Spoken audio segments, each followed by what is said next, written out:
Sudanese President Omar al-Bashir, who is wanted by the International Criminal Court, will not join an Islamic summit in Saudi Arabia with U.S. President Donald Trump. Reports say he has apologized to King Salman of Saudi Arabia for being unable to attend. His planned attendance at Sunday's summit of Arab and Muslim leaders in Riyadh had drawn strong criticism from Washington. Sudan is one of the 7 countries included in Mr. Trump's proposed travel ban, along with Iran, Iraq, Libya, Somalia, Syria and Yemen. Economic sanctions were imposed against Sudan in 1997 after the state was labeled a sponsor of terrorism by the United States. Mr. Bashir had evaded arrest since his indictment by the ICC for alleged genocide, war crimes and crimes against humanity related to the conflict in Darfur that has killed tens of thousands of people. Rescue officials say some 2,300 migrants have been pulled off 22 wooden and rubber boats in the Mediterranean. 2 rigid-hulled inflatable boats were launched to collect the migrants from overloaded rubber boats and bring them 18 or 20 at a time to the ship. Nigerians, Sudanese, Moroccans and Bangladeshis were among those rescued. About 10 children who traveled with their families were also among those who were rescued. There were also more than 90 unaccompanied minors and about 10 pregnant women.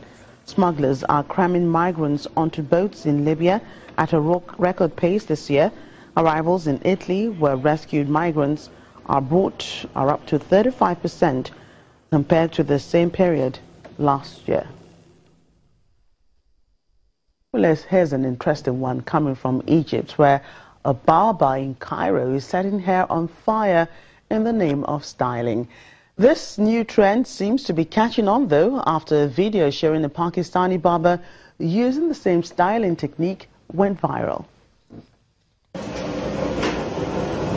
Playing with fire is not just an expression for Mohammed Hanafi, a Cairo barber who uses fire to straighten and style hair.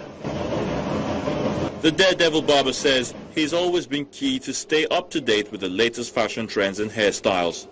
When Hanafi saw a YouTube video in which a Pakistani barber used fire as a styling technique, he knew he had to give it a try. The 32-year-old says there are many benefits to the jaw-dropping technique.